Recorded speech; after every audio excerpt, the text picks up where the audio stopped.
It is now 7:30, and I call this meeting of Sylvania City Council for May 4th, 2020 to order. Will the clerk please call the roll? Mrs. Cappellini? Here. Mr. Fry? Here. Mr. Hanum? Here. Mr. McCann? Here. Mr. Richardson? Here. Ms. Stowe? Here. Mrs. Westfall? Here.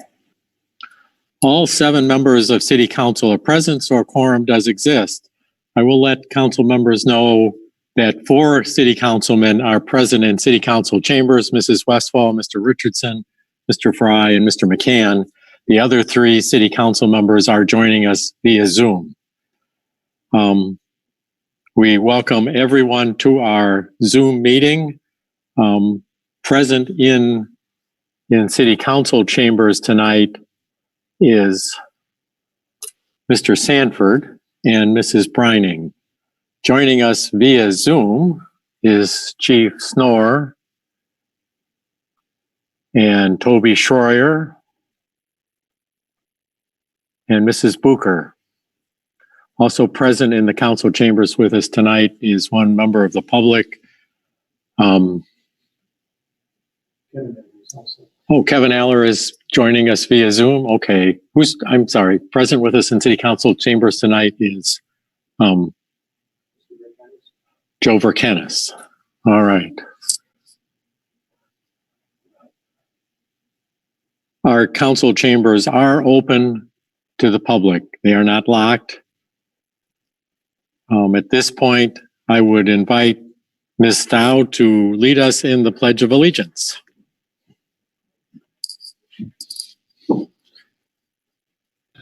I pledge allegiance To the flag of the United States of America, to the republic For which it stands stands, one nation, under God, indivisible, with liberty and justice for all. Mr. Mayor, also Mary Morris is online too. Our Tartar rep on the Tartar board, Mary Morrison, is on the line as well. Welcome to you, Mary. You're quite welcome.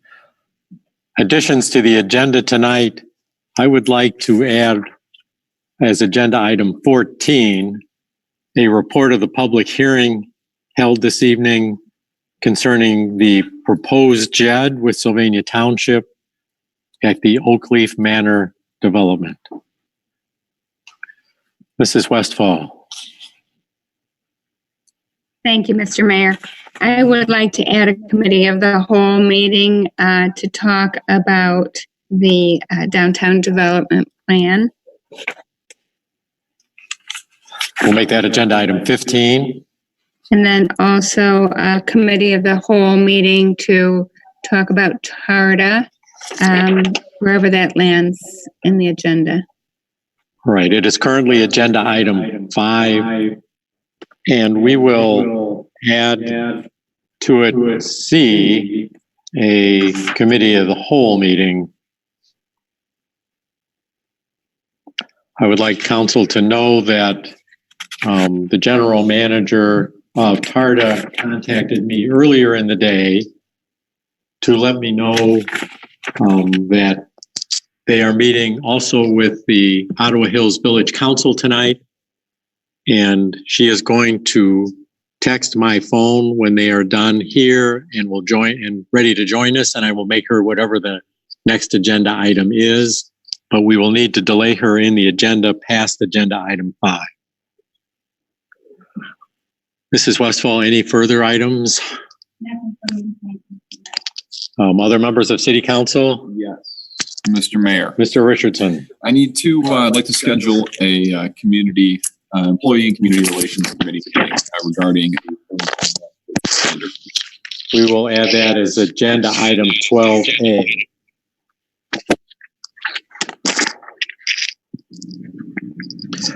Any members of City Council?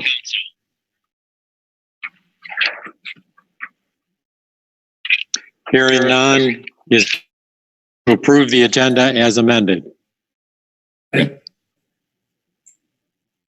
Mrs. Westfall and Mr. McCann. Indicate by saying aye. Opposed? Approved as amended for this evening's meeting. Agenda item 4 is approval of the meeting minutes from our last meeting on Mrs. Westfall.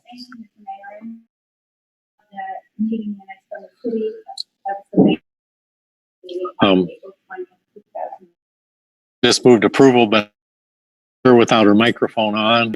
Sorry, I forgot to unmute. I'm going to do it again. I move approval of the City of Sylvania meeting minutes from the City Council meeting held April 20th, 2020 as submitted. Second. It was seconded by Mr. Hanem. All in favor of approving the meeting minutes of April 20th, 2020 as submitted, indicate by saying aye. Aye. Aye. Aye. Opposed? Motion carries and those meeting minutes are approved. We're going to pass agenda item 5 on the agenda.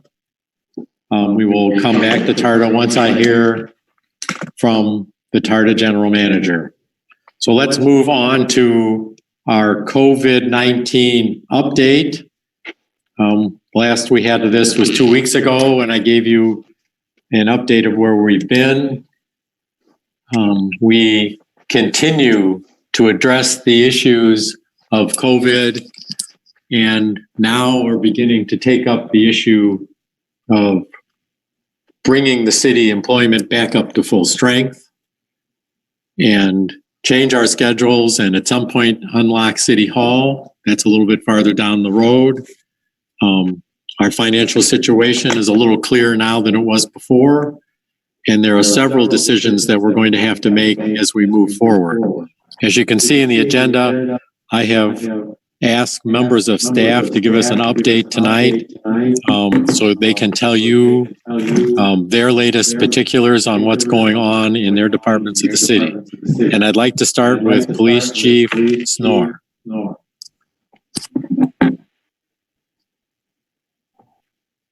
Thank you, Mayor. Well, as I reported last time, in terms of manpower, we're in pretty good shape.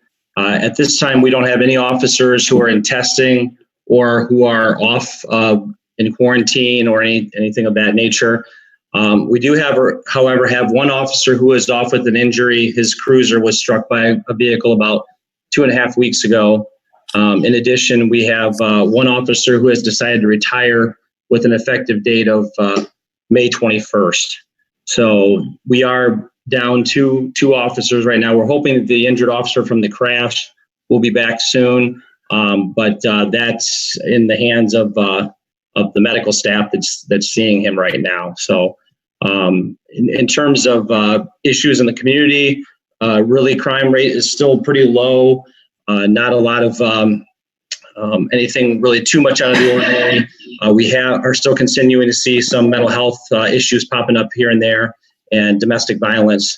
But other than that, nothing significant as far as any crime trends or anything. I have, as we're looking to get back into our normal schedule, I have conferenced with the City of Oregon, City of Toledo, and Sylvania Township, and most agencies are planning to keep their alternate scheduling through the end of May or May 25th. So that's the information that I've been able to glean lately as far as gauging when operations would go back to normal, as far as public safety in Lucas County.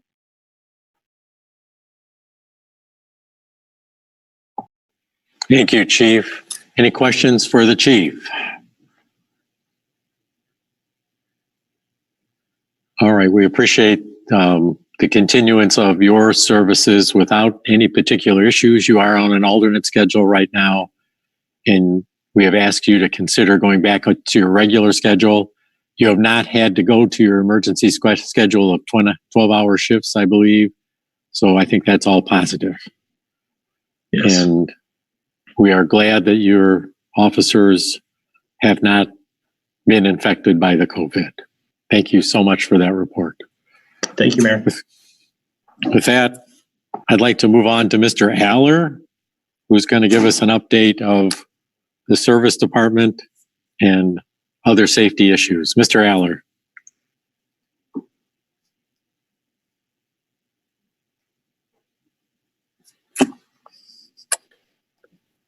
Can everybody hear me? Yes. Okay. Yes. Okay. The service offices have been functioning on an every other day shift, with half the group coming in one day and the other half the following day. We did issue, we were able to obtain some masks from the Emergency Operations Center downtown that enables us to get through to a later date when some masks that we had ordered will actually be in. We had ordered some masks approximately a week ago, and we're not able to get a definite delivery date. And so in that interim time frame, we've been able to secure some from the Emergency Operations Center that will enable us to go back to full staffing beginning next Monday, May 11th. We issued a memo this afternoon to all of staff, letting them know that we will return to full staffing. That this is accepting the police department, of course. They have different priorities, different schedules. But beginning May 11th, we'll be back to full staff in the building. We do not plan on opening the building up to the public just quite yet. We're going to wait a little bit further before we go to that step. That seems to be the normal practice of other cities and agencies that we've talked to. So that is our plan right now. Today, and some of the employees won't find out until tomorrow when it's their day to be in, beginning next week we'll be at full staff. We do have an employee that at this stage we are treating it as an assumed positive for COVID-19. We're hoping to know today, but we didn't receive final word, so we're anticipate having the test results next year. The employee tomorrow. The employee was tested and with one of the newer test kits, and so the results we should get back pretty quickly. But tomorrow we should definitely find out if that is a positive. Then we have some additional protocol that we have to take with the employees that may have been in contact with him during the course of our normal workday. So that's where we stand right now. Mr. Aller, is this an office or a service personnel out in the field? It's a service personnel. Okay.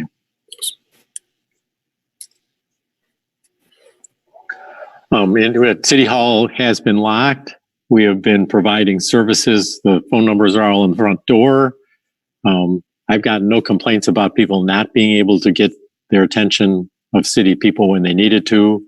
I know that the zoning department and probably the utility department is coming out of the building to sign up new water customers or to issue zoning permits, and that has been going fairly well. Our employees are far more comfortable with the doors locked, but that doesn't mean that they don't have access to city services or city answers. So that's the way we're going to go with that one. Yep. And as a part of when we do open up City Hall again, Mr. Aller has ordered some plexiglass shields to put up on a couple of our busier counters at the tax department and the utilities department. We don't have those yet either. That's another reason why we won't open up City Hall yet. Any questions for Mr. Aller?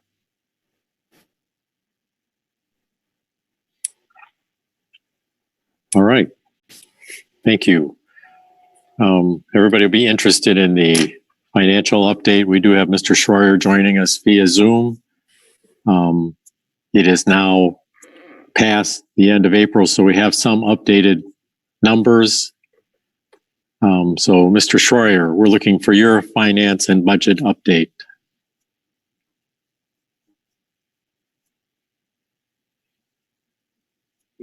hopefully everybody was able to receive my emails earlier today. As far as the income tax collections, it's separated in two different types. One is the income tax collections that typically you think of as when you file your income tax return and pay taxes that way. And obviously with the change of the date from April 15th to currently July 15th, we didn't see that big intake in this month or in April. Typically, last year, we took in just over $1.2 million in April in this type of tax revenue. And in April of 2020, we essentially took in almost exactly $1 million less than that. We would expect to see that increase come through in July, but we'll keep an eye on that. The other type of income tax revenue is more relevant to the current situation we're in, is the payroll tax withholding. And remember, this is always a month behind. So the data that we receive, the money that we receive in April is through, for the monthly payers, it's for the month of March. And for the quarterly payers, it's for the first quarter of the year. So essentially, that was about half a month of shutdown in March that's affecting this revenue. In 2020, April, we received $737,000. In 2019, and this is apples to apples, we received almost $900,000. So you're looking at $160,000 or about 18% decrease from what we received last year in the payroll tax. And that's for a two weeks of March shutdown. So we could expect when we receive this money in May for the full month of April that was shut down, we should see a larger dollar amount decrease going forward until we get started back up. As far as the gas tax, that also is lags a month behind. In the first 3 months of 2020, we averaged receiving about $82,000 a month. In April, we received $74,000, so about $8,000 difference. And again, that is for the month of March. So that includes a two week shutdown. As far as Mr. Fry asked the question about the healthcare, we are fully insured for dental, which means that we just pay a premium and they take care of the cost of the services. So that will have really minimal or no effect on us going forward. Health insurance is the big one, and we are self-insured, which means we do not pay any premium. We just pay the cost of the service. It's still pretty early because that also lags sometimes multiple weeks behind. But typically in the first 3 months, we had a cost of about $95,000 a month for medical cost. And I know Vince let me know today that the last week, not month, but the last week was under $10,000 total, which is the first time we've ever been under $10,000. So if you take that out for 4 weeks, you're looking at $40,000 a month instead of the $95,000. He does expect that that could get caught up once people start rescheduling their appointments and having their elective surgeries done. We'll probably see some benefit from it long term, over the course of the year, but I suspect a lot of it will be caught up going forward when everyone starts getting back into seeing their doctors. Is there any questions especially about the income tax.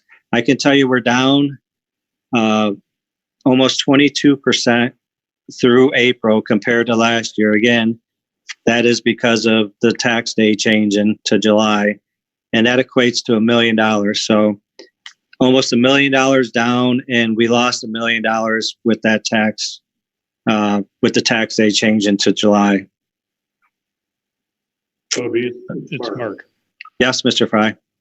So do you anticipate the $1 million to, because it's based on 2019, do we have any reason not to anticipate it's going to be a similar amount? It's just going to be paid in July rather than April. There is no reason to expect it not to be the similar or even higher, because remember, this is for 2019 before any of this happened. Right. So no, I'm not expecting there to be any significant drop in that dollar amount come July. Our tax commissioner has indicated that there's a possibility that we may have more taxpayers not able to pay their tax.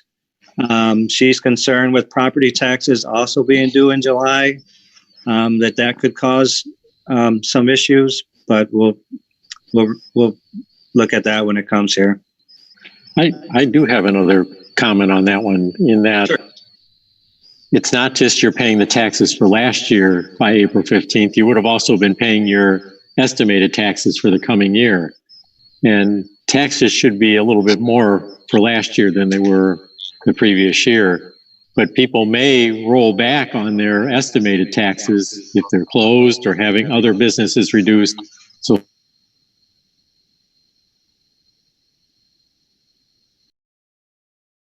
some of that $1 million. Do you have a sense of what our base is? Because you had mentioned that we only had 2 weeks. We had the 160 grand, if I recall, or 180 grand worth of reduction. You expect that to effectively double then for the month of April, since we're on a lag? That's what I would suspect. Yeah, it'll be close to that. Yeah, because the whole month of April we've been it was shut down. So again, we'll know for sure at the end of May. But yeah, I should suspect that number will probably double. Yes. Toby? Yep. Is there any significant impact of, as far as interest goes, like getting that $1 million 3 months later than we had anticipated? Is there any effect to the bottom line on that?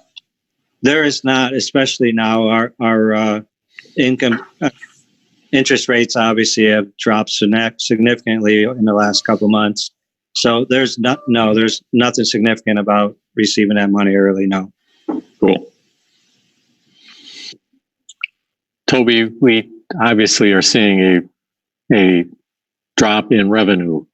Mm-hmm. We do have what it affects our saving account or rainy day funds available. And at this time, do you feel any action is necessary as a result of the information that's in? I do not. I think it's a good sign that the governor is slowly opening things up. Seemed like today he indicated that the restaurants would be open up sooner than what we thought they would, even this month. So obviously those things can change, but as long as we continue to open up, I don't think so. We will obviously monitor everything. Just like anytime somebody leaves employment with the city, we always look to see if that, what's appropriate going forward. That doesn't change. We do that no matter if there's a crisis going on or not. This would need to be a prolonged situation, the closures, for us to be making significant changes immediately. Obviously, even when things open up, it's going to lag. The numbers are going to be down a little bit, but we do have $4 million operational rainy day fund and $10 million capital fund. So I would not recommend it at this point. No. Any questions for Mr. Schroyer? I had one more, Mayor. Toby, you had mentioned about the dental insurance. Is there any chance or opportunity for us to go back to the dental insurer and ask for a rebate or a refund based upon the changes? I mean, we're talking about a couple of months here. I Yeah, don't know how much money that really is. If it's 20 grand a year, it's not material, but if it's 420 grand a year, maybe it's worth a conversation.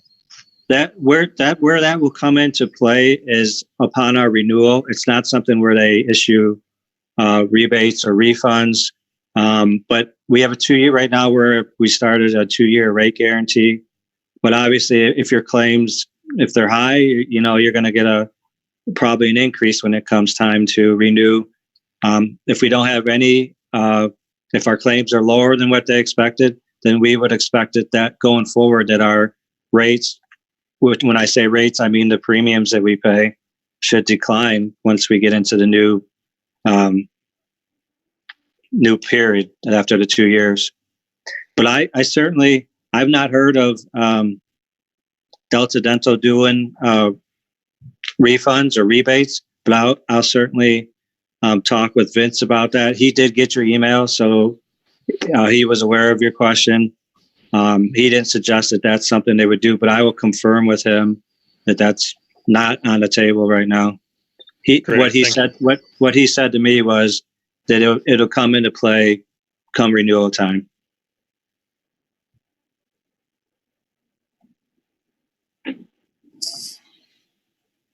Okay, further comments or further questions for Mr. Schroyer? Hearing none, let's move on to an economic development and business report from Mr. Sanford. Thank you, Mr. Mayor. Hope everyone can hear me all right.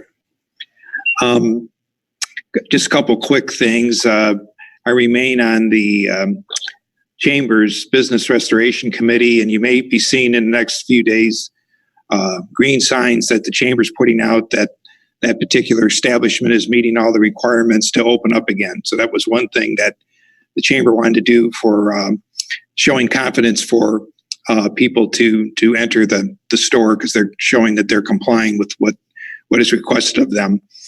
And then following up what Toby was saying, I think one industry that was probably big in our community is the hair salon.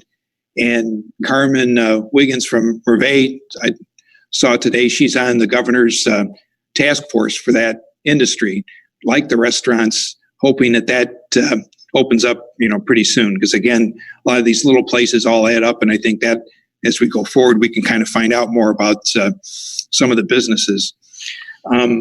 I did have a chance to talk to Bruce Hallberg. He's the operations officer for Root, which is the business consulting firm, and it's one of our top employers. The good news is that they're not laying anybody off. They're working remotely, and they have plenty of work right now. That the downside or the concern, they do a lot of their meetings face to face, and they travel and fly, and all that's been because they have literally all over the world clients and things. So it's challenging in that part because they haven't been able to get out and continue to sell their product and with things. But their workforce is pretty steady right now, and they intend to keep it that way because when they really invest, and it takes a long time for their employees to get up to speed in what they do. And if they lose people, it just takes such a long time for them to get back up to speed where they are. So, but again, like with everything, this is not something that they want to do for an extended period of time. But it was a pretty positive meeting. And I meet periodically with Bruce and Rich Behrens from Root, and we're going to meet again probably in a couple months just to get an update and everything that's going on with them. And then another quick update. Friday, I heard from Judge Silverman. You may have heard about the dates being changed, and we talked about it at staff last week.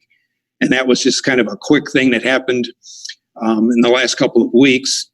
And the police, our police department, and the chief is working with the whole with the requirements and things that we need that we help out and had it all planned. Well, that's kind of out the window with a different date. But the other part of it, and we're going to meet with Judd tomorrow because it's far from a done deal that this is going to happen. And that again, Judd is very optimistic, but he has to put together with others. They're putting together a proposal to the governor, and they're in constant contact with the governor's staff to get approval to let this tournament go on. There's 5 golf tournaments that are going to be in Ohio this year, where the marathon is one of those 5. 3 of them are substantial tournaments. There's the LPGA, the PGA Memorial, which would happen the week before our tournament. And then there's a Senior Open in Akron, I think, later in the year. The other 2 are more amateur type events. But they're asking permission from the governor to have all these events happen. And the chief and I are going to be at this meeting. So we'll find out more about how this proposal will work. So, I mean, one minor part would be that there would not be any stands in the at the golf course. And something that would not, Judd doesn't think would hurt the marathon was the number of people that can attend. That's something that would affect the Memorial Tournament. If you've been down there, they've got pretty good crowds. And I think for them to have it, they wouldn't be able to have the stands and would not have as many people on the grounds as they usually did. So I'm generally optimistic. So I'm hoping that they can convince the governor to go ahead and have this, and we should know in a few weeks. Just that's why we're meeting so quick with Judd tomorrow. So as soon as I hear more, I'll definitely let everybody know what happens with that. I don't know if there's any questions.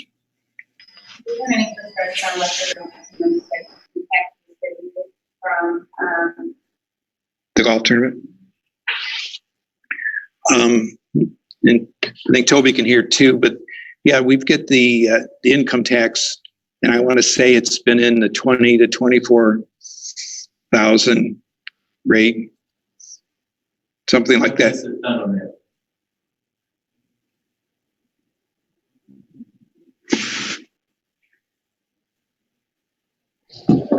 No.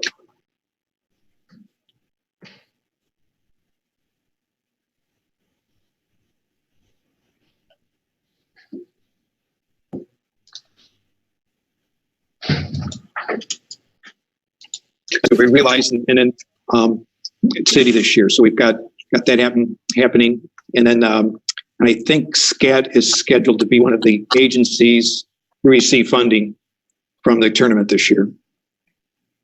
Do we do any kind of an analysis about what kind of revenue we think comes into the city to our business partners, our community? Any assessment of what we project that is? That's hard to say just for our the community here in Sylvania. They have a general one for the entire Northwest Ohio, and it's pretty substantial. That I forget the exact number that they use, but it's in the millions that it has an impact on the entire area. So yeah, it'd be a blow to Northwest Ohio if we didn't have it. Bill, have you had a chance to talk to Lords and find out what their status is and what they're anticipating in regard? I'm sorry, Mark, did you say Lords? I have not. I've not heard directly, but that's one I'm going to be following up with and kind of find out what their plans are for next fall. And I know that that's a question with a lot of universities right now. And have you had a chance to talk to ProMedica again since a couple weeks ago? No, I haven't gotten an update, from them other than just, I think what we saw, everybody saw in the news. It was good that they were allowed to open up and do some more of these procedures and some of the things that they were not allowing. Mary, you lost me there. What's that? I think you might have a better camera angle. Oh, I'm sorry. I know I'm forgetting I got to do two things here. Hold my camera and talk at the same time. Hard to do. But no, I will try to find out more with what they're coming in. And it's something that as we get into at least one more month that with Toby's help, we can look at where it's coming from the different areas, and that'll give us an idea from what industries and what areas, who's doing well and who's not. Kind of predict then how that's going to go for the rest of the year.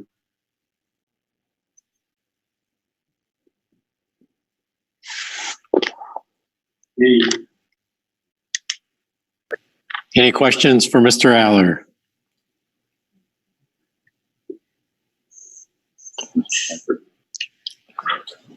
I'm sorry, Mr. Sanford.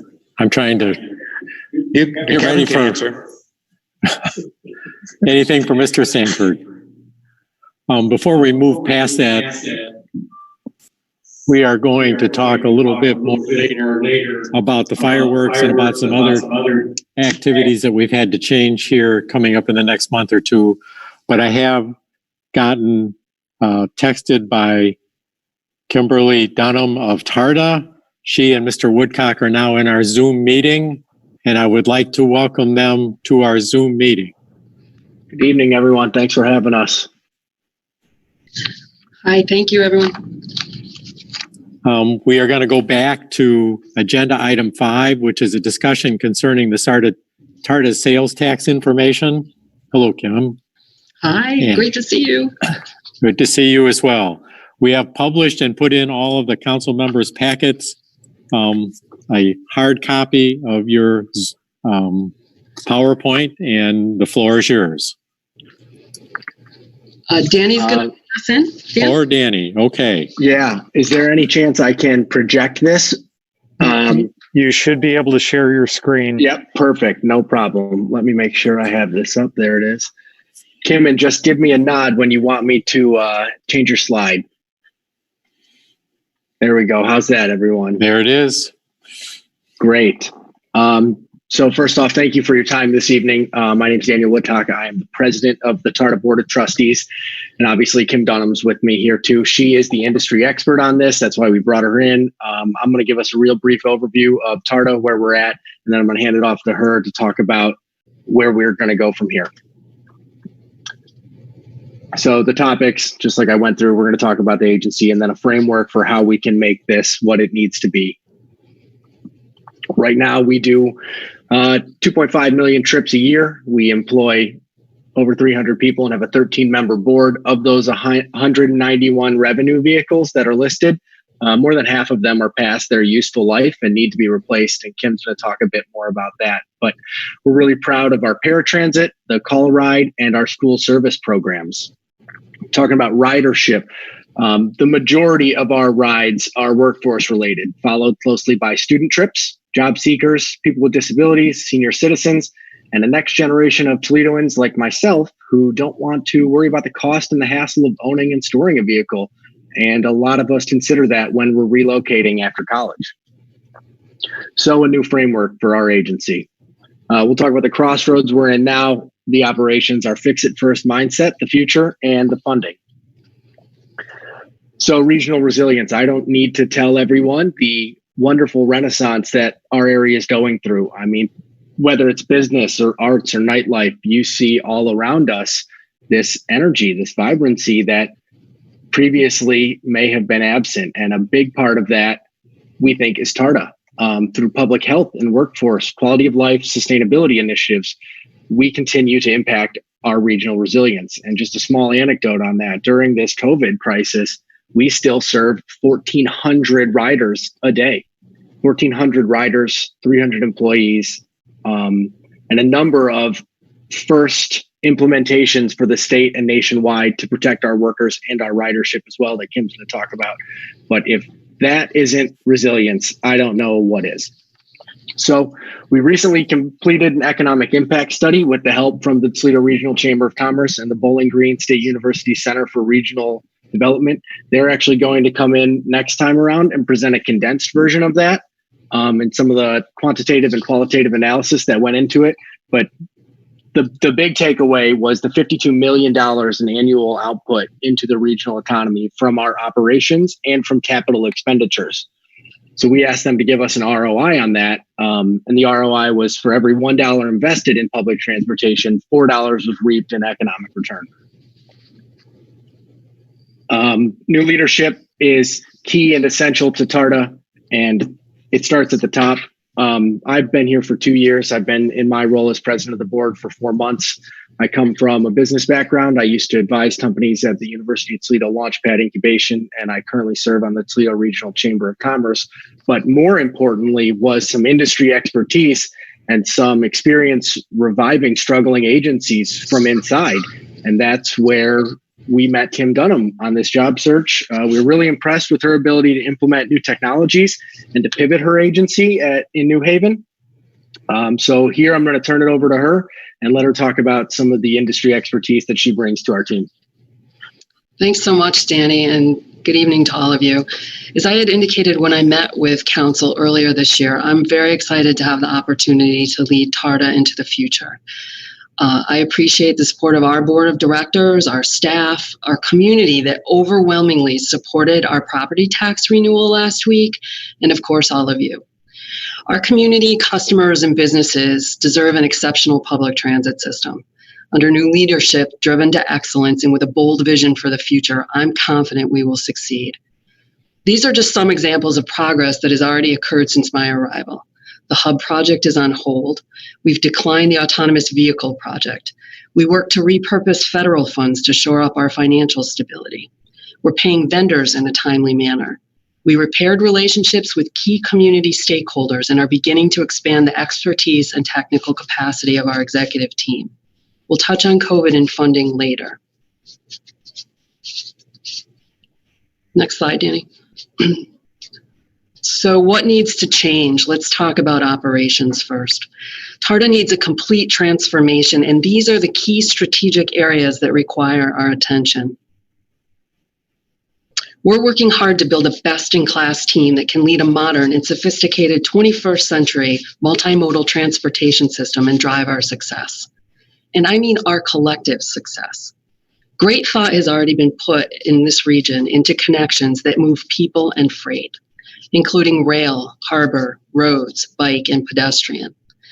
We need to remember in the planning process that public transit is an industry, not an afterthought.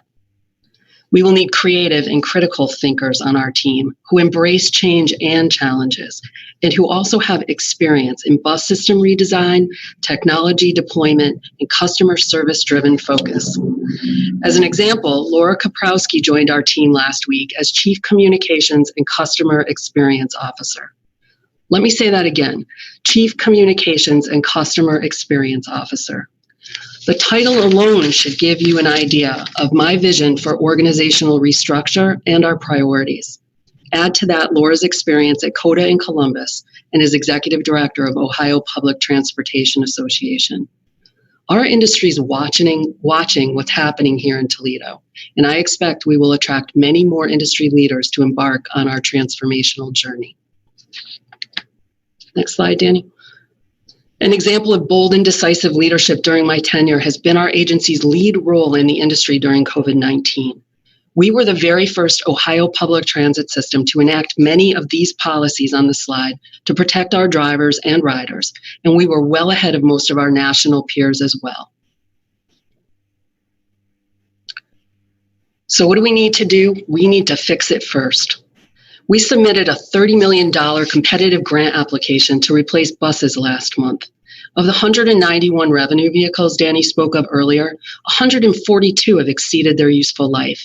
This is completely unacceptable and does not meet the caliber of our customer service delivery expectations. We received 23 letters of support from federal, state, and local officials, business leaders, and community partners. Ohio DOT committed $7.5 million in toll revenue credits, having been briefed by me on the situation at TARDA. I'd like to thank this entity because you are one of the 23 groups that wrote us a letter of support. And I feel very strongly that support of the federal government giving TARDA $30 million to buy buses equates to support of our future success. Whatever decisions we make about the future design of TARDA will be made with the input of a broad group of stakeholders in the community. This process should not occur in a vacuum inside this agency, but must be inclusive to be successful. Now, where do we go from here? There are so many ways we can improve our system, and we're going to explore all of them. We need to completely reimagine TARDA, improve operational efficiencies, build a mobility ecosystem, focus on exceptional customer service, deploy advanced technologies, and increase value in our communities. And I realize there's a lot visually going on this slide here, but I assure you that it is absolutely all doable. From a timing standpoint, we're assessing our current situation and preparing the framework to build our team, prioritize technology projects, repair and replace our infrastructure, solicit community input, and seek new funding that is desperately needed to improve our service and support our bold vision for the future. Our top priorities are to reinstate Sunday, late night and early morning service as soon as we are able, expand paratransit and on-demand service areas, and enhance service to major employment centers. Future phases of TARDA service enhancement will include more frequent service on high-demand corridors, circulator routes, and the return of additional service for major downtown and regional events, such as the Mud Hens and Walleye Games. Now let's talk about funding. So, looking at this chart, you can see where Ohio ranks compared to our peer states in transit funding. Ohio spends 63 cents per capita, where our neighbors to the north, Michigan, spend about $25, and our other neighbors, Pennsylvania, spend about $100 per capita. I'll say that again, Ohio is at 63 cents per capita. I'd like to mention that Kim and I, in her first month here, had some really productive meetings down at the State House with our elected officials on this exact issue, with the help of Laura Kaprowski while she was in her tenure as executive director at Opta. So we're getting the ball rolling here, but this is, in my opinion, we can do better. So currently we're funded by two property taxes, and looking at the trend data here, you can see how property taxes can be unreliable. We're the only large agency in the state of Ohio that operates on this funding structure. Kim? So building on the state funding situation and declining property tax points that Danny just shared with you, we have another challenge that must be corrected. TARDA's been using federal capital funds to augment the operating budget for years. Our future funding model must include a decreased reliance on this federal funding for operations so that we can properly invest in our assets. With proper allocation of these funds and aggressive competitive grant application strategies, TARDA will be positioned to provide best-in-class service in our community. Local funding trends in Ohio reflect the sales tax model in major urban centers, as it is considered a more progressive and equitable model. As we speak, we await final vote tallies in Cincinnati related to their recent 0.8% sales tax ballot initiative. We must have long-term sustainable funding to ensure high-quality service delivery in our region as well. And in case you were wondering about what will happen to sales tax revenues due to the COVID-19 related economic downturn, we're already working with our on-call A&E partners, AECOM, on a financial analysis of that situation.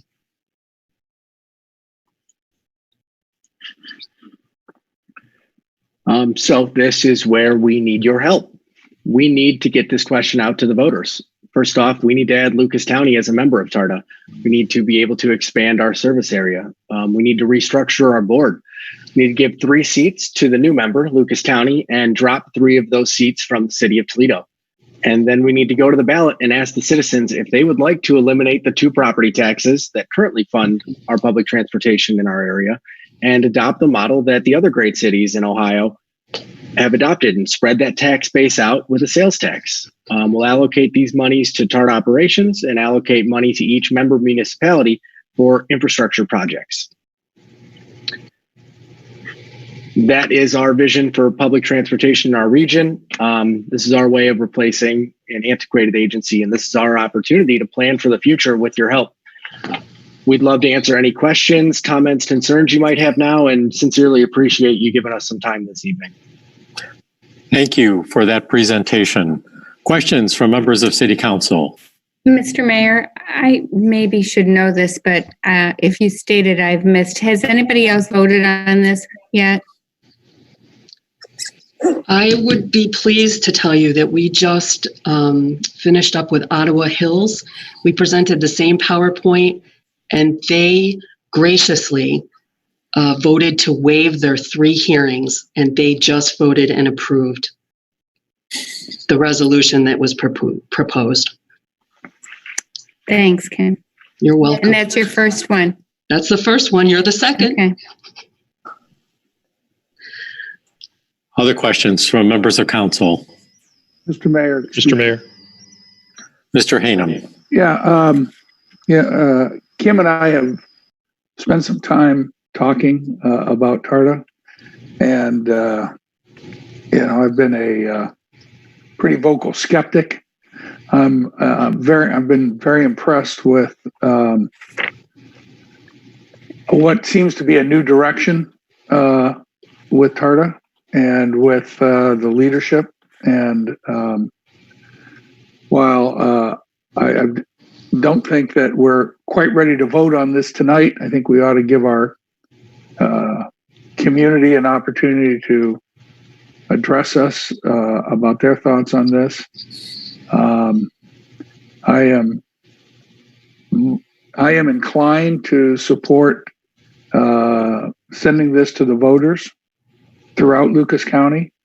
I did share with council a minor amendment to section 2 of the proposed resolution, which is in our packet tonight. I'd like to give everyone an opportunity to look that over, but I think those of you who have been on council before knew that I was very skeptical of the prior proposals, and I am comfortable letting Kim and Dan and Mary and the rest of the TARDA board make their case to the people of Lucas County and have a vote on this November. Doug, you probably ought to tell us about the revisions you're proposing to the resolution in front of us. Yeah, the revision is simply, I think paragraph 2, the way it's drafted is a specific endorsement of the measure, and what I have proposed is not a specific endorsement, but an agreement to still allow Lucas County to join, and a recognition of allowing this to go to the voters directly. The language that you're objecting to is the first sentence of section 2, where it says the council of the city of Sylvania hereby consents to and approves of replacing TARDA's existing 2.5 mills. Right. We have a policy in place about endorsement of levies and so forth that I think we may want to consider down the line, but I understand the interest in moving forward with making it clear that we are not going to stand in the way of getting this issue before the voters this November. And I will tell you that I've had discussions with a number of others in our community and about my current view on this. And I will continue to lobby for to make sure that this issue gets before the voters in November of 2020. So what you're doing is going to change the language to say we approve of replacing it to we approve of placing it on the ballot for the voters to decide. Is that correct? Correct. That's correct. And you are not contesting the addition of Lucas County as a TARDA board member? Absolutely not. Kim, I need you to comment on that. Do you think that causes a problem for you that we're changing the resolution? Or you may need to study that with your attorney. I would need to get legal counsel on that. Yeah, I absolutely would need counsel's advice. I think what Mr. Hanem is saying is it's inappropriate. He feels it's inappropriate for our council to endorse the vote, but he approves of Lucas County being added to the board, which I think is our legal requirement. Correct. And he approves of it going in front of the voters for their decision. Is that a fair statement, Mr. Hanem? I think that's sums it up and reflects a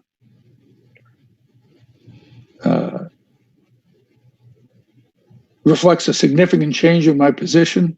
It certainly does, yes. About this, and reflects my respect for the new leadership of TARDA. Very good. Thank you, Mr. Raynham. Kim, we can have our law director talk to your attorney more, but it is my understanding from the past that our main requirement was that we allow Lucas County to join TARDA before this could go in front of the voters. As long as the resolution says that, I hope that we're all right. I believe it's City Council's intention, and we'll have to go to Mrs. Westfall for this, to refer this to a committee of the whole. And it sounded, Mr. Hainham, like you wanted to invite the public to that committee of the whole to receive their input. I'm sorry, Mr. Mayor.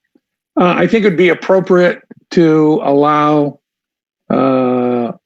to allow the public an opportunity to comment on this. I know we've done that in the past. I think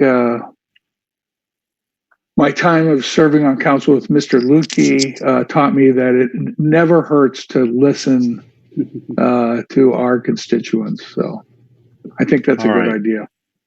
Thank you, Doug. Comments or questions by other members of City Council? Mr. Mayor. Mr. Fry. Thank you. Kim, I had a question for you on the $30 million application for the federal government. What do you anticipate the time frame is to hear back from the government and the feds on that? I'm guessing early fall. They did extend. We actually applied earlier than we needed to. They extended due to COVID the application 30 days out.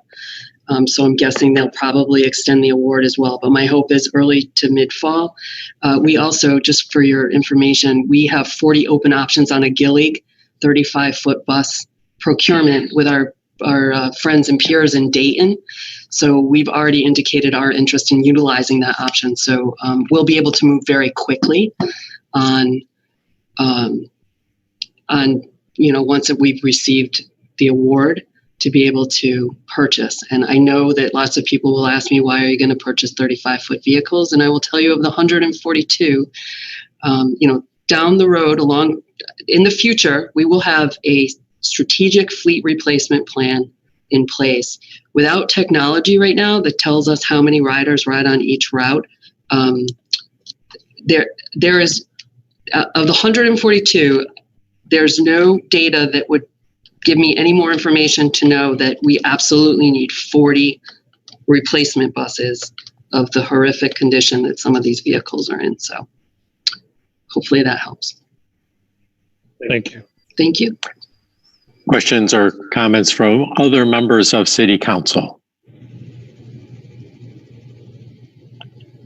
Kim, what is your timing replacement for Sylvania City Council's approval of this resolution? So we have some flexibility in schedule. I do have critical path. We must have this all completed by August 5th. Danny and I have plans for the second round to come visit you that will include a condensed slide deck of the BGSU economic impact study. We also have a really cool and incredible video about the future of TARDA that I think you'll be very excited to see. So on our schedule as right now, we were planning to come back to you on May 18th and then again on June 1st, but I don't know if it going to a committee of the whole might change that schedule. I'm looking at Mrs. Westfall. You coming to the committee of the whole for your presentation might be an appropriate next step. And in the meantime, we can have our law director share the revised resolution with your attorney as well. Mrs. Westfall. Thank you, Mr. Mayor. I do think that the committee of the whole meeting is something that we feel is the right direction to go, and to make it something that is noticed, of course, as it always is, but inviting the public to join us so that if there are questions from the community, we can hear them. I was looking to schedule that meeting on May 18th prior to our city council meeting at 7 o'clock. I'm not sure if I'm hearing from you, Kim, that presents a timing problem for you. Not necessarily. I think you meet frequently enough that we could do all three. I do believe that this evening, and perhaps you did it earlier to our arrival, is that we do need you to do the first reading of the resolution as amended by Mr. Hanem and approve that today so that we can stay on track. Understood. So we can't read it as an emergency measure?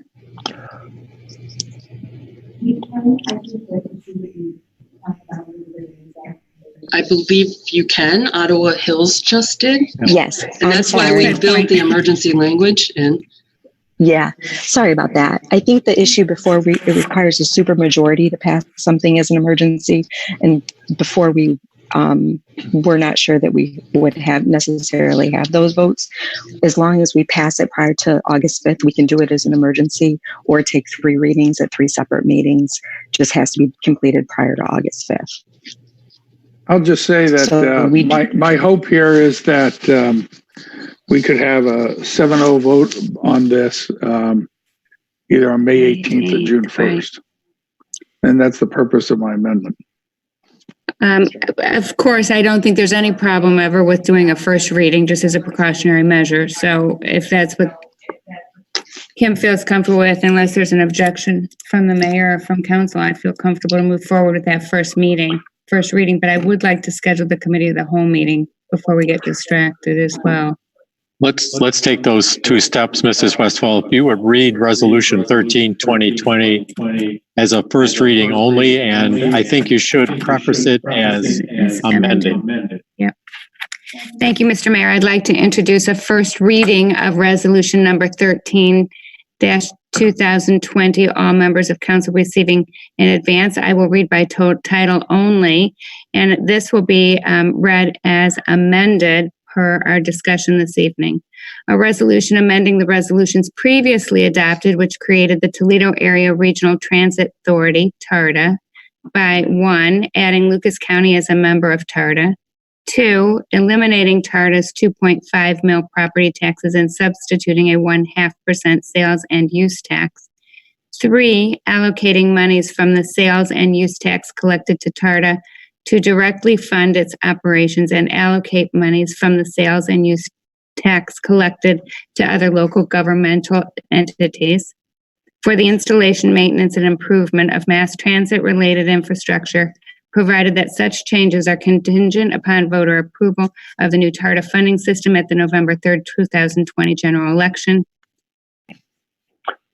That constitutes a first reading for this evening. Thank you. Thank you. Would you like to now schedule that committee of the whole meeting for 2 weeks from tonight? I would like to do that, and I think that a half an hour would be enough time for that, so I'd like to propose... Well, let's make sure. Kim, how long of a presentation would you have? No more than a half an hour. Probably 15 minutes between the PowerPoint and the video. All right, then 7 o'clock sounds fine. So does that work for council members? Yes. So Anyone opposed, say so. I would make a motion that we have a committee of the whole meeting scheduled for Monday, May 18th at 7 p.m. for the discussion of Resolution 13, 2020 and a presentation from TARTA. Second. Moved and seconded that a committee of the whole meeting be scheduled for Monday, May 18th at 7 p.m. in council chambers, also available via Zoom, for further review and comment about the proposed TARTA resolution number 13, 2020. Kim, we will publicize the meeting. If anybody from our community wishes to attend, they may be present to ask you some questions. Thank you. I just want to thank all of you so much for your support and your open-mindedness about the future and new leadership and new energy. So thank you very, very much. Thank you, Kim. We need to take a vote on that motion. All in favor of the motion indicate by saying aye. Aye. Aye. Opposed? Motion carries. Sounds like we're all set for tonight on this issue. Kim and Danny, thank you for joining us, and we look forward to seeing you again in 2 weeks from tonight. Thank you so very much. much. Thank you, Kim and Dan. Thank you. Okay, with that, I would like to return to agenda item 6. I wanted to have a few more comments about the COVID-19 update. I did put another update into the Advantage newspaper and on our website last week. And there's a few things that I think you probably already know, but we should make sure that you do. One is that Chief Snorer has determined that Safety City is not a practical activity for us to be having the first week of June. As you know, we hold that at Maplewood Elementary School, and we go inside the school and use their classrooms. That would exceed the number of people we're supposed to have in a single room for now. And so the chief has chosen to cancel Safety City for this year. He has made a commitment to go into the kindergarten classrooms in the fall and bring some of those same lessons to the children as they begin their kindergarten and school experience. So that one is canceled. Memorial Day is another situation where it will not be as it's been in past years. The schools are closed. There will be no bands available for a parade, and a parade would probably assemble too many people. Even though it's outside, it would assemble too many people. At the same time, I believe that the day needs to be recognized, and the local veterans posts have also agreed and would like to hold a ceremony. We are still designing what that ceremony will be. It will be outside, but specifically they've asked me to start with the ceremony that's held on the bridge over 10 Mile Creek on South Main Street, so that they can have their honor rifle squad there, and they can place that wreath into the water. That will probably be our only recognition that day. We are working on having either a bugler and or someone to sing the national anthem at that. It will be a much reduced program, but we will recognize the day and honor our veterans. We haven't decided whether we're going to advertise that or not. I'm very worried about having too many people show up, but there will be no parade. You will not be riding in Jeeps or up Main Street and into Veterans Memorial Park that day. We will certainly let you know the details once they're firmed up. You've already heard from Mr. Sanford about the marathon golf tournament, and he gave you some of the particulars. The LPGA has delayed that tournament 2 weeks. It's supposed to be the second tournament of their LPGA schedule this year. The first one's supposed to be in Midland, Michigan, and it's right at the moment, it's hard to believe that they're going to allow that to move ahead in Michigan. So it could be the first tournament of the year. But Judge Silverman has made it clear to us that he cannot proceed without Governor DeWine's permission. It will be the second professional golf tournament in Ohio, following the Memorial Tournament the week before, which is also delayed 2 weeks. So that might set some precedents. We may or may not have a marathon golf outing. And I did see an interview in the media with Judge Silverman saying they absolutely need to have the fans there. They need the gate, they need the concessions, they need the souvenir sales. So I'm unsure what his path will be if the governor says, no, you cannot do it with crowds there, even if they don't assemble the grandstands. So that one's still moving ahead. That's the 20th of July. Prior to that is our agenda item number 7, 2020 fireworks.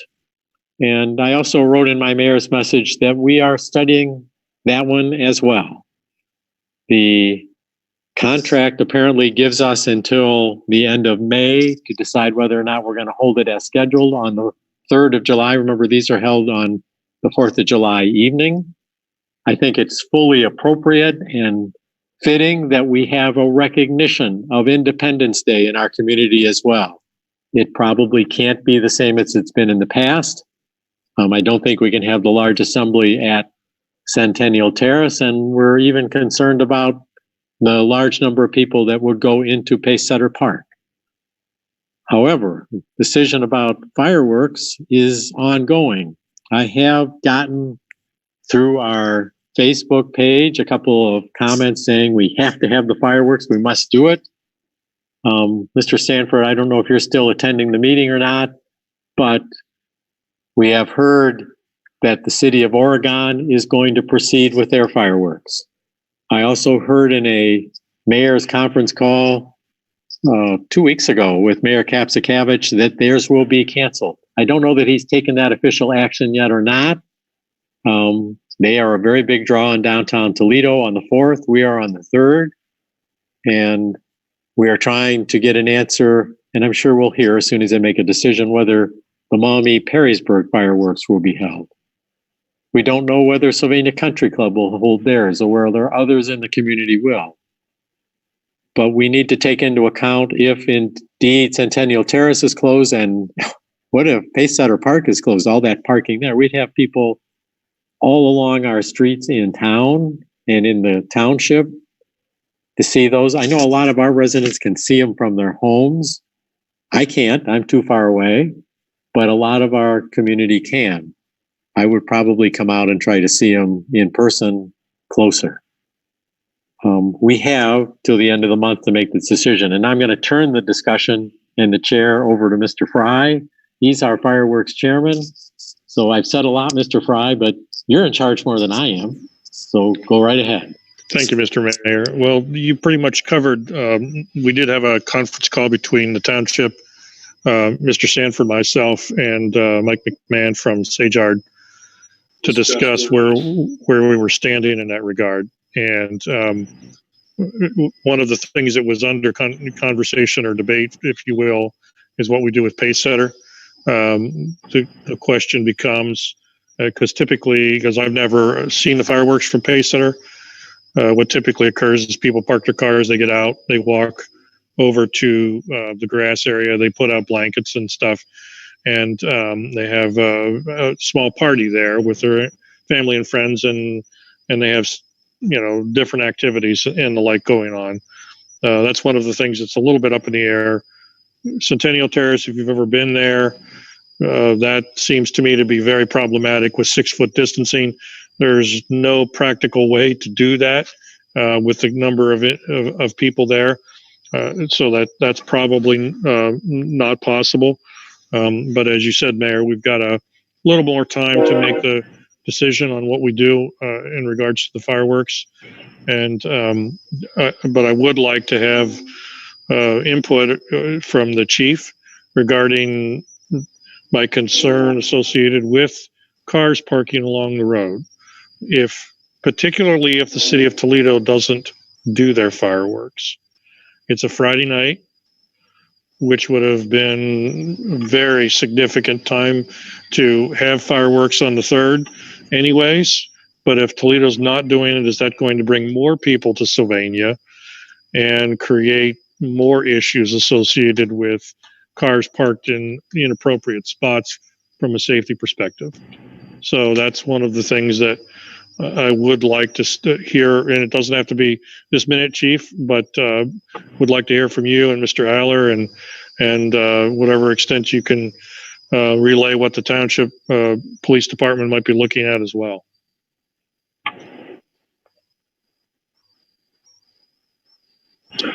Comments by members of council or the chief? I can certainly speak to it, here briefly. Each year, the fireworks display is a major event for the city police and township police. We actually put together a mini task force each year. And, it is widely attended, obviously, by populations from both the city and the township. In addition, we get a pretty good number of folks who come down from Michigan and then park along the Michigan border. We get some assistance from the Monroe County Sheriff's Office, but it's a long way from their base of operation and can't always really count on that. If we were to get a large influx from another community, those are all 2-lane roads out there. Traffic and crowd control could be, an issue. And those are the concerns we would have. Manpower is stretched thin that time of year, especially coming off of the state of emergency that we're currently in. I've got a pent up demand with our staff trying to take their holiday time and their vacation time. So that would be a factor for us as well. Could we do it? Yes, we could. Would there be complications and challenges? That would be a factor as well. Again, it just depends on how many people would make the trek out. And again, that area is not really designed for a high volume of traffic as far as the turn lanes and extra lanes of travel. So the actual event is, Chief, the actual event's in the township. And I know this year we were going to work with the Lucas County Sheriff's Department to help us with the marathon golf outing. They help us with the Glass City Marathon. Would that help your manpower issues if we came up with funding to have them participate? Not really. And the reason for that is this event is a city and township event. So short of paying Sylvania tax dollars to those outside agencies, they really wouldn't have a reason to. I mean, they're going to be busy with other events out in the county. A special event like the golf tournament, the tournament organizers would be compensating and paying for those resources from an outside agency, such as the Lucas County Sheriff's Office. So in this event, basically, it's really up to the city police and the township police to manage that event. All right, thank you. Mr. Richardson, you had a comment. Yes, I had just a question. Who is the decision going to be a vote of council, or how is this going to go? I'm not sure I have the direct answer, but the city is the holder of the contract. Mm-hmm. And we're on the hook to pay the entire amount. And Mr. Sanford or Mrs. Brining, the contract says we must decide by when not to have charges come at us. Mayor. Mr. Sanford. Mr. Mayor, just that the city does hold the contract and we pay the bill, but we split the bill with the township. So anything, it'd have to be a joint decision between the city and the township to cancel.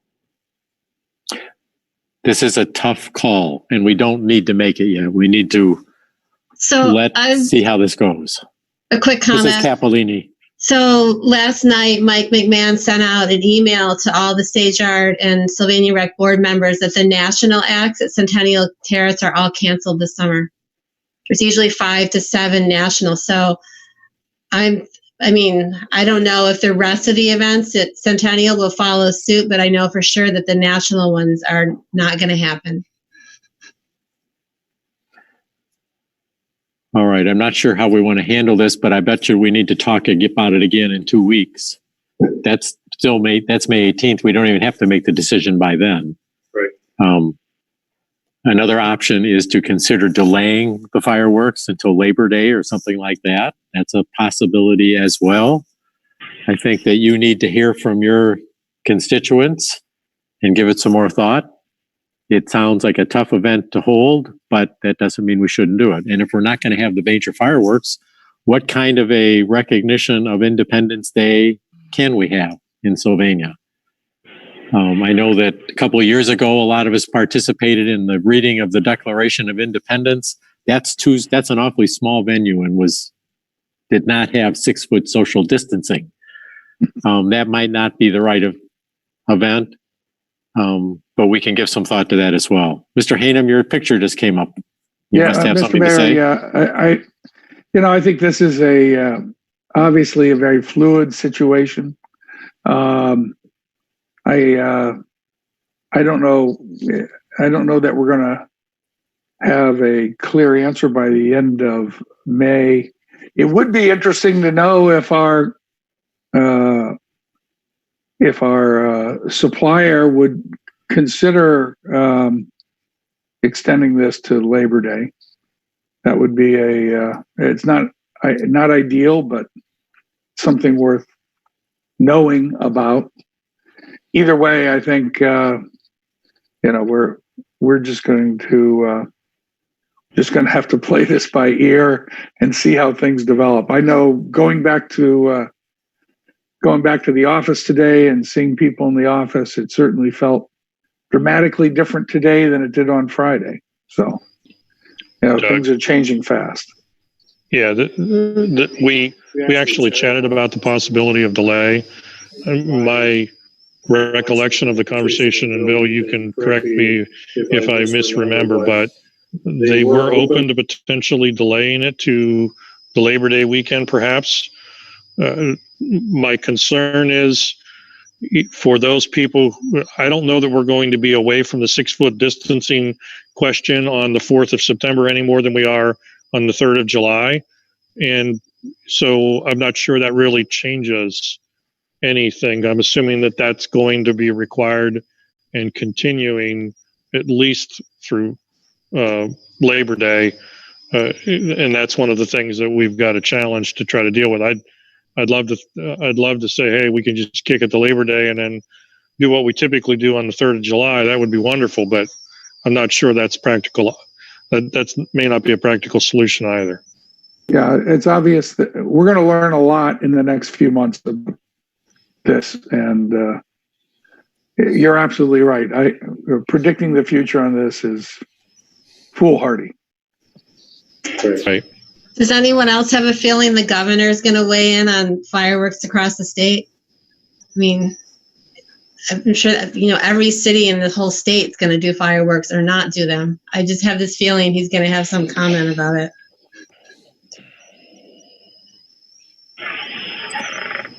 I think the governor will have a comment. If he doesn't, he'll be asked the question.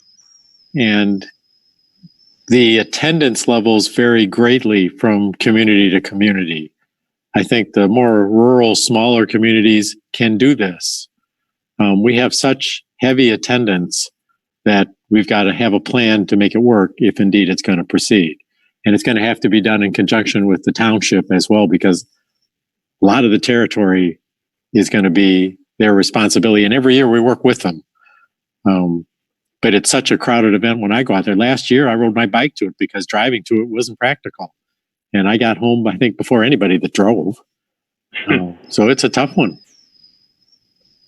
So we will continue the conversation on the 18th. In the meantime, we'll have Mr. Fry and Mrs. Brining give us some answers on the contract questions. Mr. Fry, this was a multi-year contract. Is that correct? It's a 3-year contract. They also indicated a willingness to kick it a year if we decided to cancel entirely, to basically push the contract out so that the first year would become July 3rd of 2021 rather than 2020.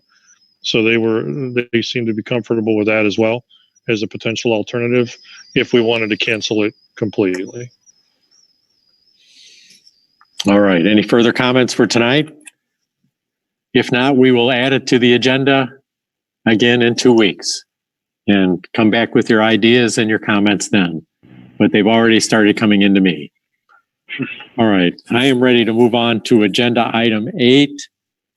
This is a right-of-way dedication from Gregory and Amy Fell. This is for the corner of Haroon and Brent, the northwest corner. This piece of property has an interesting history. When I first became mayor, Brent Road did not extend from Main Street to Haroon. And you used to have to, if you're coming east on Brent Road, you'd have to turn right on Main Street, go down and turn left onto Haroon Road, and then head back north. The city owned part of the right-of-way at the water pumping station, but Mr. Fell had to cooperate with this, and he did not want Brent Road to go through. And we went into a negotiation with him. We used a judge to help us with the mediation on it. And we did find a solution where we planted all those pine trees along the north side of Brent Road. And I think it has worked well. We also were responsible for plowing the long sidewalk along there for 10 years or so. All of those parts of the agreement have fallen aside, but Mr. Fell is now ready to retire from that home and it would like to subdivide it. He's turned in a subdivision and the Plan Commission, I believe, has acted on it. And this is a dedication of some property in that subdivision or in that property split to allow for a right turn. And before I put my foot in my mouth here, I need to go to Mr. Aller and let him tell me about it. But I wanted to give you some background on what had happened there in the past. Mr. Aller, are you still with us? Yes, Mr. Mayor. Yes, as you indicated, this as part of the split, we had talked to the property owner about dedicating a portion right at the corner of Brent and Haroon to the city, so that we would be able to utilize that as right of way for future projects. One of the things, that intersection is actually one that we've looked at in that triangle of Brent, Holland, Sylvania, and Haroon Road, of putting in a roundabout to better manage the traffic through that area. If that were to move forward, we would need that additional right of way, and because the property owner was taking a look at doing the lot splits that he was, now was the time to be able to obtain that right of way. And this is basically the acceptance of that area so that we can use it in the future if needed. All right, pretty straightforward. There's a diagram of it in your packet. It's just taking a little bit of the corner. The lot split is complete. You've seen a for sale sign on the property. The fellows felt that this was the most beneficial way for them to sell their property. The city did try to talk to them to purchase it, but their price was way out of range for us, and the split is done. So we recommend approval of ordinance 2020 to accept the right-of-way deed from them. Mr. Fry. Thank you, Mr. Mayor. I'd like to introduce ordinance number 2020. All members of council having previously received copies, I will read by title only. Accepting from Gregory J. Fell and Amy L. Fell a warranty deed of right-of-way, dedicating the same for public purposes, waiving the second and third readings, and declaring an emergency. Second. Moved by Mr. Fry, seconded by Mr. Richardson. That ordinance number 2020 be read by title only, and the second and third readings be waived. All in favor of that indicate by saying aye. Aye. Opposed? Motion carries. Final passage. Thank you, Mr. Mayor. I move final passage of ordinance number 2020. Moved by Mr. Fry, seconded by Mrs. Westfall, that ordinance 2020 be approved as an emergency measure. All in favor say aye. Aye. Opposed? Motion carries and ordinance 2020 is approved. Moving on to agenda item 9, roofing replacement. The roof shingles have been replaced on both City Hall and the Municipal Courthouse. We have a service director's report. Mr. Aller, why don't you tell us we have a small deduct change order? Thank you, Mr. Mayor. Yes, the project went very fast. The contractor had a large crew on the project, and it seemed like it was done in just a couple days. They didn't waste any time. We do have a small deduct. We didn't have to the underlayment and sheathing that was on the roof was in excellent condition, and so we didn't have to do hardly any work at all to that area, excuse me. And so therefore we do result in a small change order of $192, and it brings the project to an even $98,000 as a final contract, and we'd recommend approval. All right, we have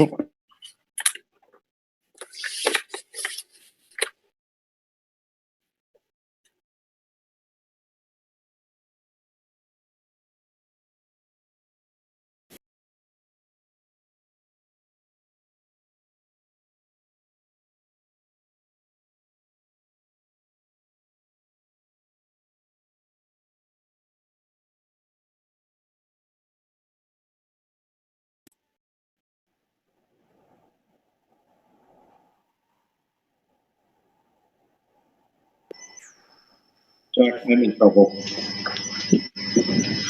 Okay. Can I go there? Yeah.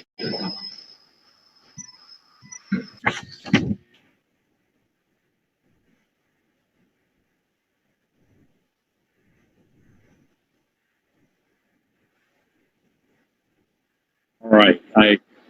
Joy, is the microphone on? Okay, I can't hear anybody else.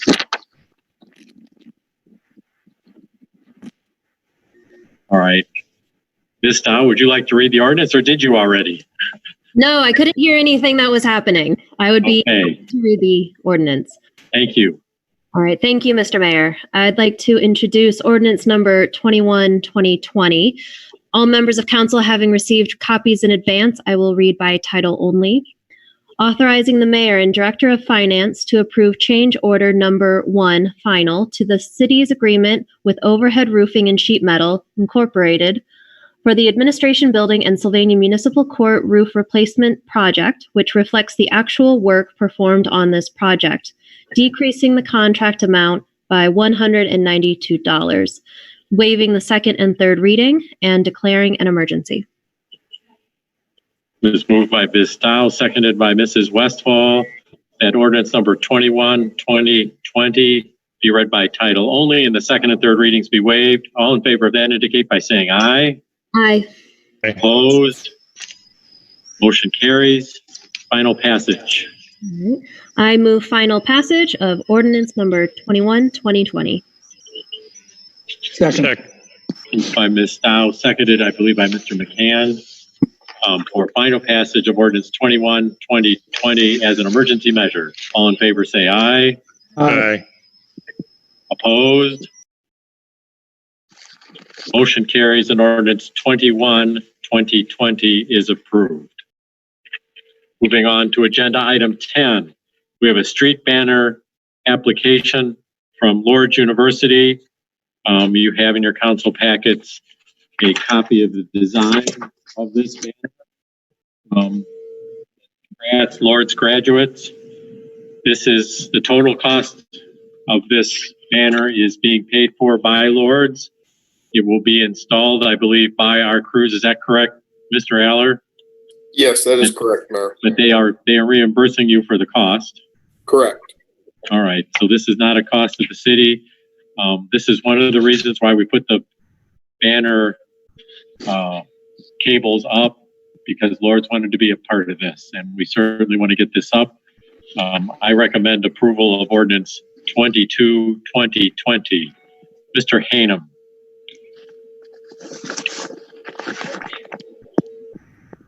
Thank you, Mr. Mayor.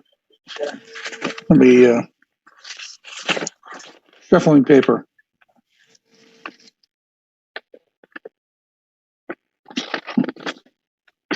What did he do with it?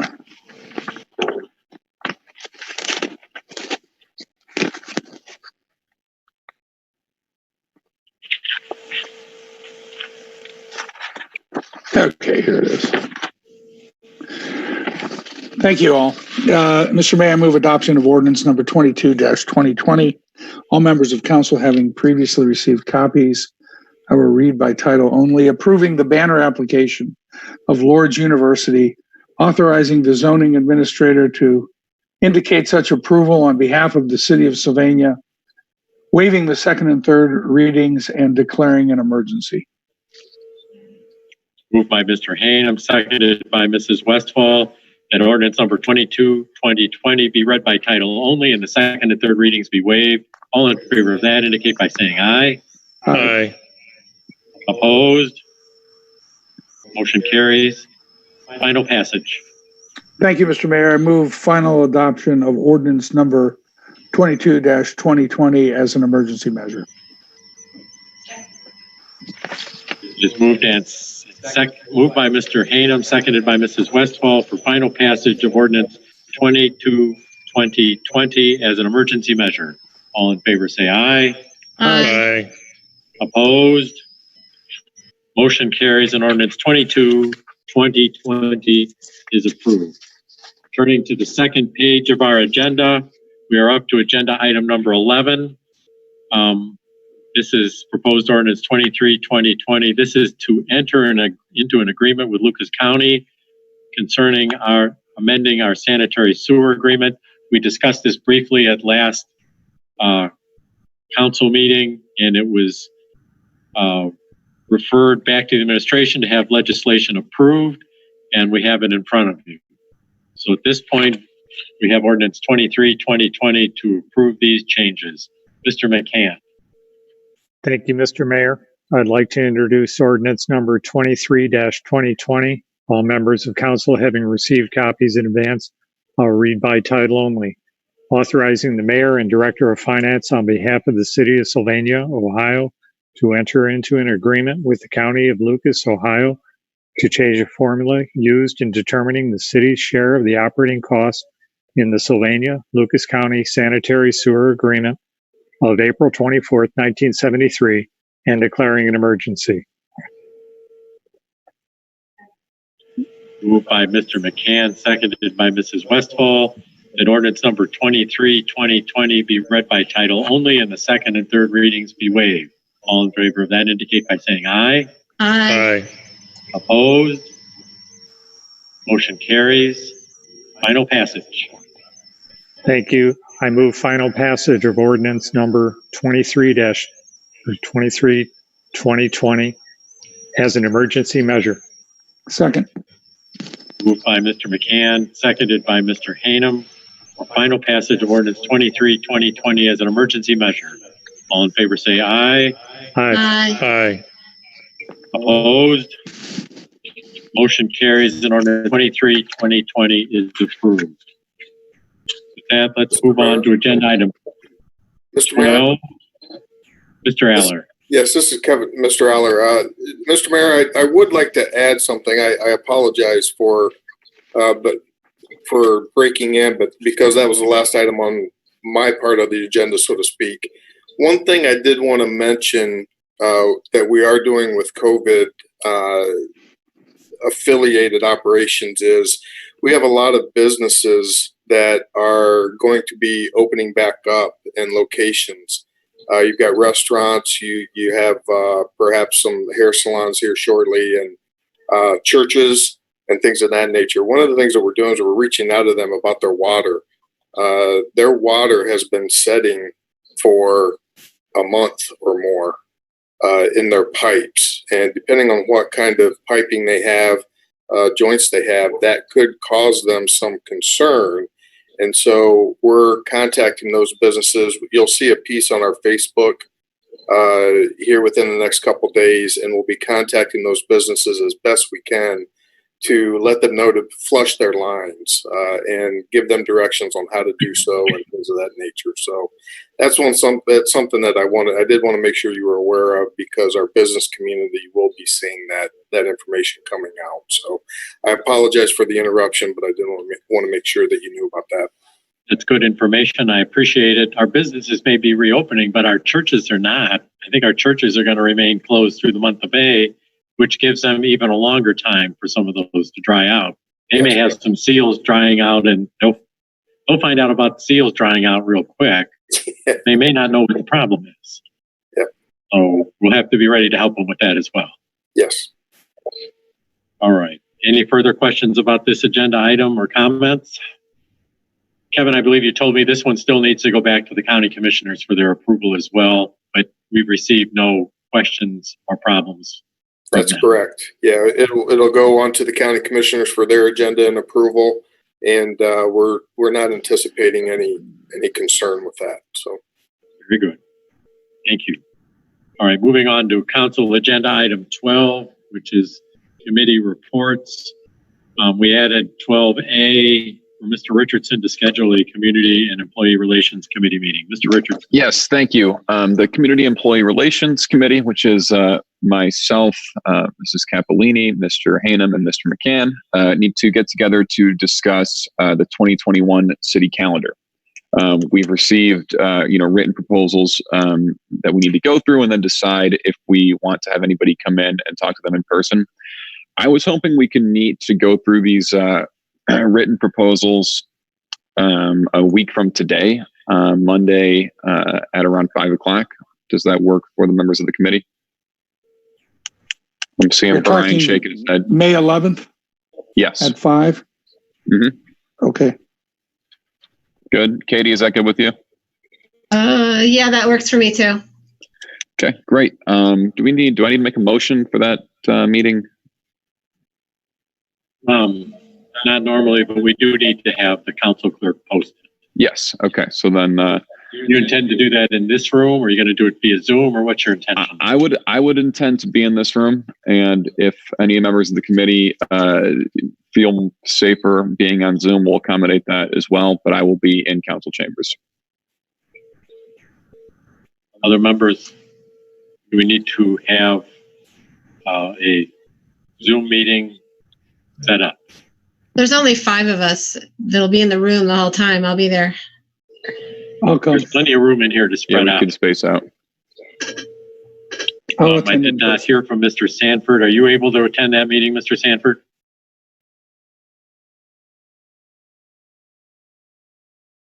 Yes, I'll be there in attend. Okay, thank you. Great. Very good. We'll have the clerk post that. Any other committee reports to be made at this time? Hearing none. Any committee referrals?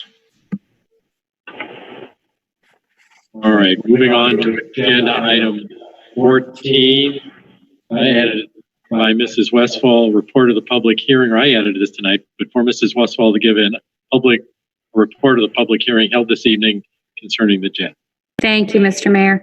Yes, we did hold a public hearing this evening, Monday, May 4th, 2020 at 7 p.m. And this was focused on resolution number 11, 2020. It was a discussion of the Joint Economic Development District with Sylvania Township, focused on the Oakleaf Village area. There was no one in attendance other than Joe Vercanis. He came from the township. He did not want to comment in favor or in opposition. He just had a question about how this impacted the annexation processes that are currently underway. And there is no direct impact related, and that was explained in more detail by Mrs. Brining and Mr. Sanford. We did determine that legislation would be advanced to City Council, and I did make a misstatement saying it would be advanced this evening. In fact, it needs to be passed by the township as well, and so it'll be advanced to the May 18th City Council meeting. So with that, we did have Mr. Hana made a motion to advance legislation, and Mr. Fry, I believe, seconded that motion. And so City Council would like to have that legislation advanced. However, that will be at the May 18th meeting rather than tonight. That's it. That legislation involved?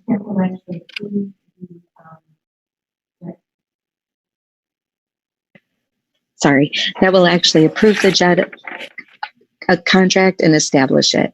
And after that, we need to think about the JED board needs to be constituted, and the city has some representatives to that to appoint as well. We should wait and see how the township hearing goes now. Mm-hmm.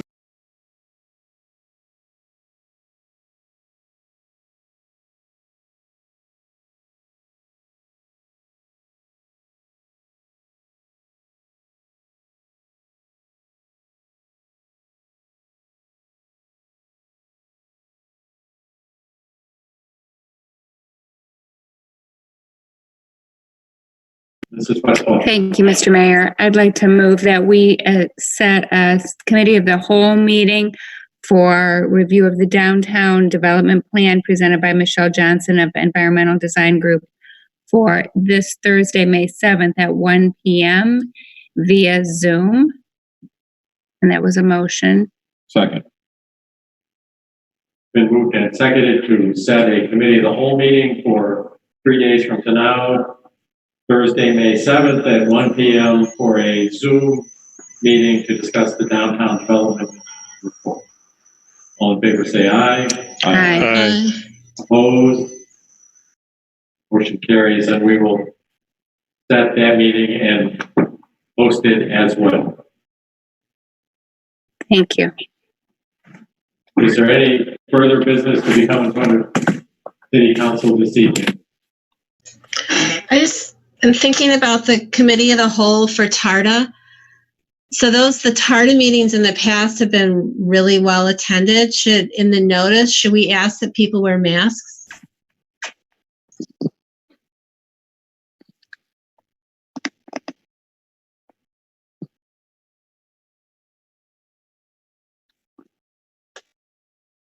Well, I think our governors asked us to wear masks.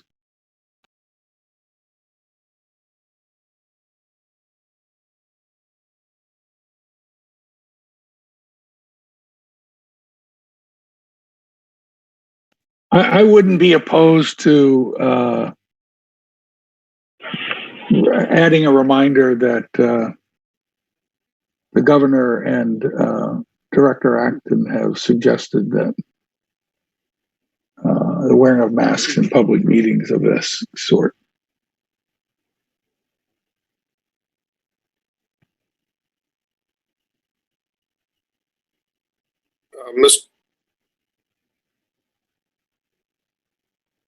Muted. Sorry.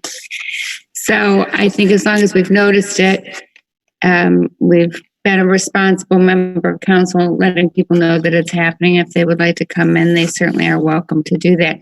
I agree with the mayor that this is not as controversial as it was at one point under the new leadership. And so, of course, we welcome the input, but I think we've got a responsibility to move forward.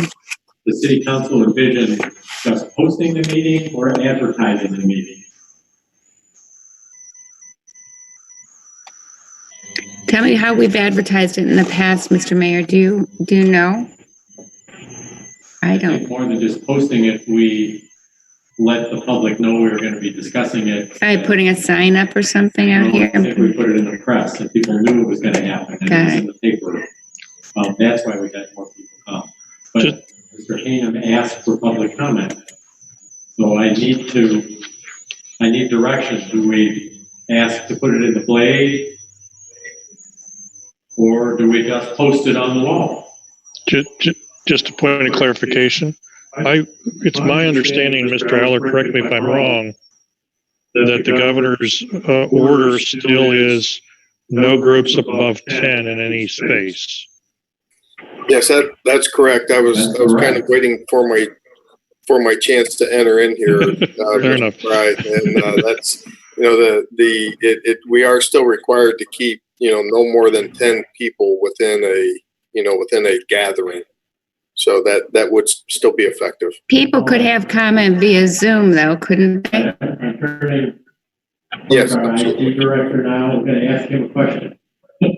Unlike tonight, where we had a single Zoom meeting for both a public hearing and a council meeting, we set up two Zoom meetings, one which is an open Zoom meeting for the committee as a whole, so the public can join us, and then adjourn that meeting and have a separate Zoom meeting for our city council to be held much like this. We can. Like we group to put some kind of security in place. If we open it up, then anybody in the world can join.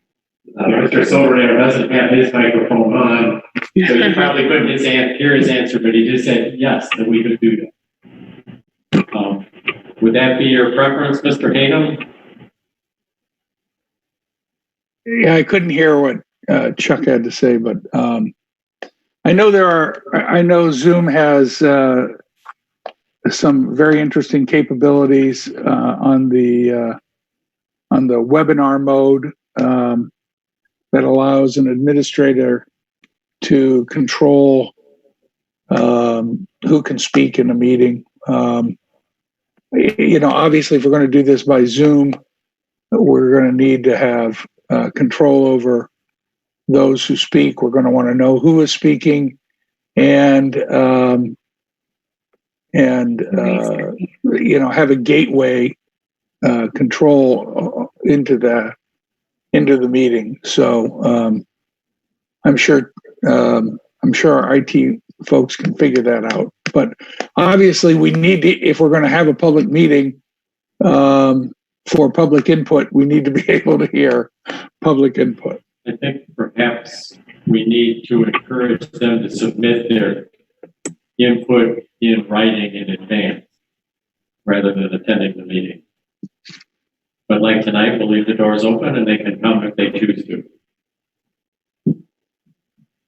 Comments from other city council members? I like the concept of having the Zoom as an option. I think that it does let us be good stewards of our responsibility, but it also will help TARDA understand if there's any flaws in their plan. I don't know that they're getting public input from anyone else. And we might find that there's less interest, as you've commented. They've come a long way since this first started, so. What I'm hearing is we will host the meeting, but we'll also submit it to the media that we're going to have a public meeting, committee of the whole public meeting, and we welcome their comment, either in writing or in advance, or being a publicized Zoom meeting, or they can attend in person with a mask recommendation up to a certain capacity. And we're going to get to that capacity very quickly. Okay. All right, we already took the vote to establish that meeting, and I think we did. Yeah, we did it earlier. I did a motion, Yes. seconded. Okay. Other comments or city business before we adjourn? Mr. Mayor and council, that, if I remember correctly, that committee of the whole was established for 7 o'clock prior to the council meeting. Do we think that they indicated that their presentation is approximately 15 minutes long? Do we think that that is sufficient time if we have public comments and or questions? Why don't we leave the time at 7 o'clock, and if it runs over, we'll just start our council meeting later. Okay. Is there any further business to be held? If not, is there a motion to adjourn? So moved. Second. Moved by Mrs. Westfall, seconded by Mr. Richardson. All in favor of adjourning indicate by saying aye. Aye.